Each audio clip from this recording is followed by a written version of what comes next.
যাবে। এভাবে যেতে যেতে যেতে হাজার বছর পার হয়ে যাবে।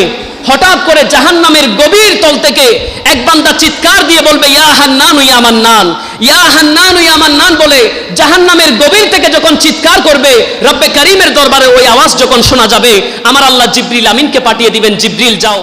নবী করিম সাল্লাল্লাহু আলাইহি ওয়াসাল্লাম বলছেন, হাদিসে পাকের মধ্যে, সহিহ হাদিসের মধ্যে এসেছেন, আমার নবী ইরশাদ করছেন, আল্লাহ সুবহানাহু ওয়া তাআলা বান্দাদের হিসাব, হাসরের দিন হিসাবের ফায়সালা শুরু করবেন।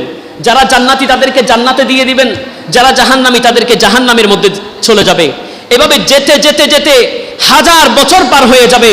হঠাৎ করে জাহান্নামের গভীর তল থেকে এক বান্দা চিৎকার দিয়ে বলবে, ইয়া হান্নানু ইয়া মান্নান, ইয়া হান্নানু ইয়া মান্নান বলে জাহান্নামের গভীর থেকে যখন চিৎকার করবে, রব্বে কারীমের দরবারে ওই আওয়াজ যখন শোনা যাবে, আমার আল্লাহ জিবরিল আমিনকে পাঠিয়ে দিবেন, জিবরিল যাও।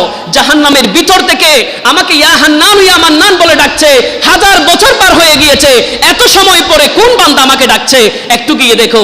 জিবরিল আমিন সাথে সাথে ওই জাহান্নামের ভিতরে চলে যাবে। সেখান থেকে এক বান্দাকে দেখবে, যেই বান্দার সিনা থেকে মাথা পর্যন্ত এখনো আগুন স্পর্শ করে নাই। সুবহানাল্লাহ, আগুন এখনো স্পর্শ করে নাই। কেন স্পর্শ করে নাই?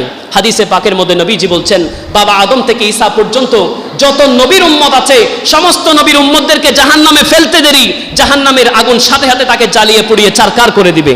কিন্তু আমার নবীর উম্মতদেরকে যখন জাহান্নামের মধ্যে ফেলবে, তাদের জবানের মধ্যে আল্লাহর জিকির থাকবে, আমার নবীর দরুদ থাকবে, কালিমায়ে তাওহীদ থাকবে, যার কারণে জাহান্নামের আগুন সাথে সাথে তাদের থেকে দূরে সরে যাবে। মালিক ফেরেশতা, জাহান্নামের দারোগা মালিক ফেরেশতা সে বলবে, এই জাহান্নামের আগুন, তুমি তাদের থেকে কেন দূরে সরে যাচ্ছ? আল্লাহর হুকুম হয়েছে তাদেরকে জ্বালিয়ে ফেলার জন্য। তখন আগুন উম্মতে মুহাম্মদীকে তো স্পর্শ করবে, কিন্তু আমাদের স্পর্শ করবে সিনার নিচ থেকে পায়ের নখ পর্যন্ত, এর উপরে আর উঠবে না।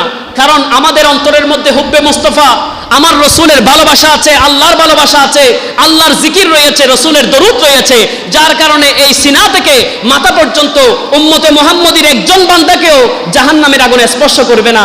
ঠিক সেইভাবে ওই উম্মতে মুহাম্মদী সেখান থেকে ইয়া হান্নানু ইয়া মান্নান বলে যখন ডাক দিবে, আল্লাহ জিবরিলের মাধ্যমে সেই বান্দাকে আল্লাহর সামনে উপস্থিত করাবেন।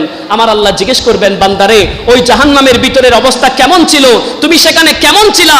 ওই বান্দা দু চোখের পানি ছেড়ে দিয়ে বলবে, আল্লাহ এই জাহান্নামের শাস্তির চেয়ে বড় কঠিন শাস্তি আর কোনো হতে পারে না, এর চেয়ে বড় মুসিবত আর কি হতে পারে? আল্লাহ সুবহানাহু ওয়া তাআলা তার থেকে এই প্রশ্ন করে সাথে সাথে বলবে, যাও তাকে জাহান্নামে নিয়ে যাও। এই বান্দাকে যখন জাহান্নামের দিকে নিয়ে যাওয়া হবে, ওই বান্দা বারবার পেছনের দিকে ফিরিয়ে ফিরিয়ে আমার আল্লাহর দিকে তাকাবে, রব্বে কারীমের দিকে তাকাবে। তখন আল্লাহ সুবহানাহু ওয়া তাআলা আবার ডাক দিবে, বান্দা তুমি বারবার পেছনের দিকে ফিরাও, কারণটা কি? কেন পেছনের দিকে ফিরিয়ে বারবার তাকাও? তখন ওই